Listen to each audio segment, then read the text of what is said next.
Good afternoon. My name is Benjamin Bakshi. I am an American. My family, who had lived in Persia for over 2 millennia, fled Iran after the Ayatollahs took power with the Islamic Revolution.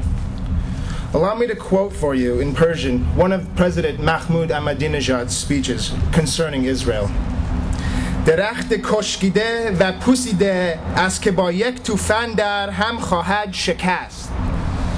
He just said that Israel is a dried and rotten tree that will collapse with a single storm. Every few decades, it seems, a new leader comes to power who sees it as his goal to solve the so-called Jewish problem. In the 20th century, we witnessed this baton of genocide being passed from European anti-Semites like Hitler and his throng of adulating Nazis to Middle Eastern despots and their armies of radical Islamic terrorists.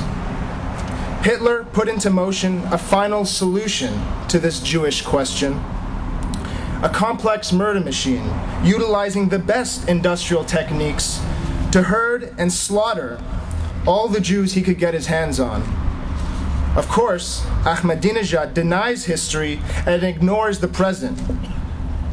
Just a few days ago, he again announced to the world that the Nazi genocide of 6 million is a hoax, that the Holocaust is a fake, and that the idea of the State of Israel has expired.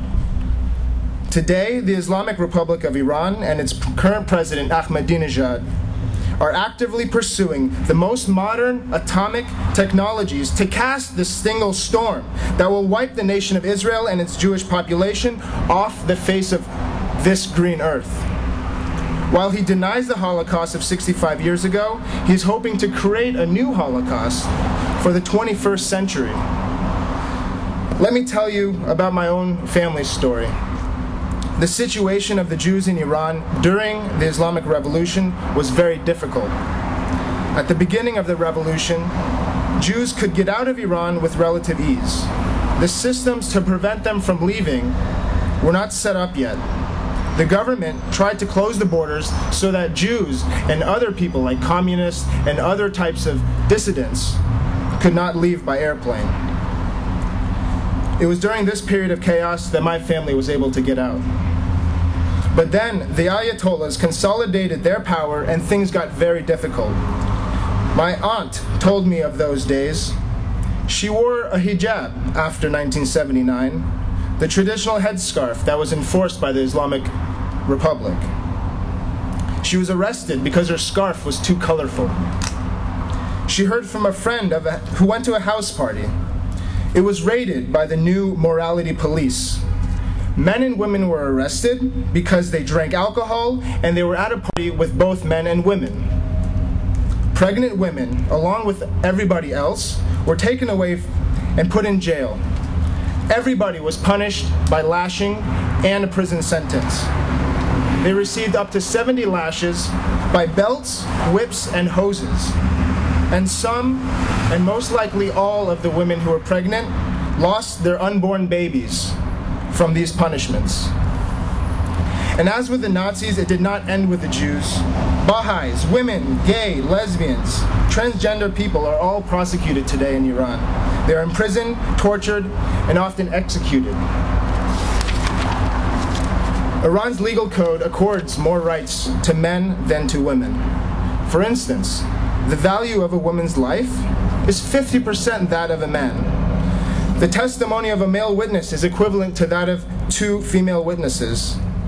A woman, of course, cannot travel by herself unless she has the written permission of her husband or her father. A woman is entitled to half or 25% of the inheritance of a man. Baha'is are not a recognized religious group, and thus they are subject to discrimination in housing, employment, and education. Outright persecution of Baha'is is an official policy of the Iranian regime, and many have been executed for being such. We all know that history is filled with ironies. Europeans told Jews, go to Palestine, leave Europe. Now, men like Ahmadinejad and the Ayatollahs tell Jews, get out of Palestine.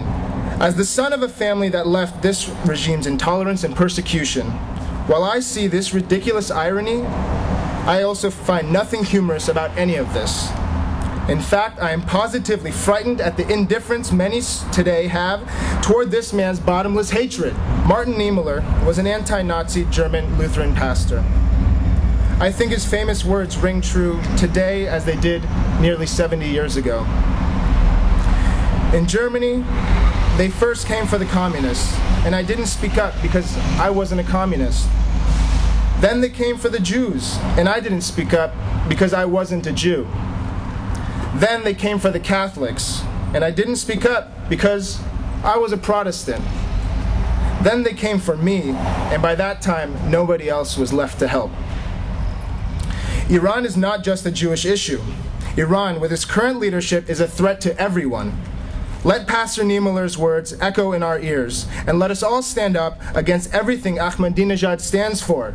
Never again! Thank you very much.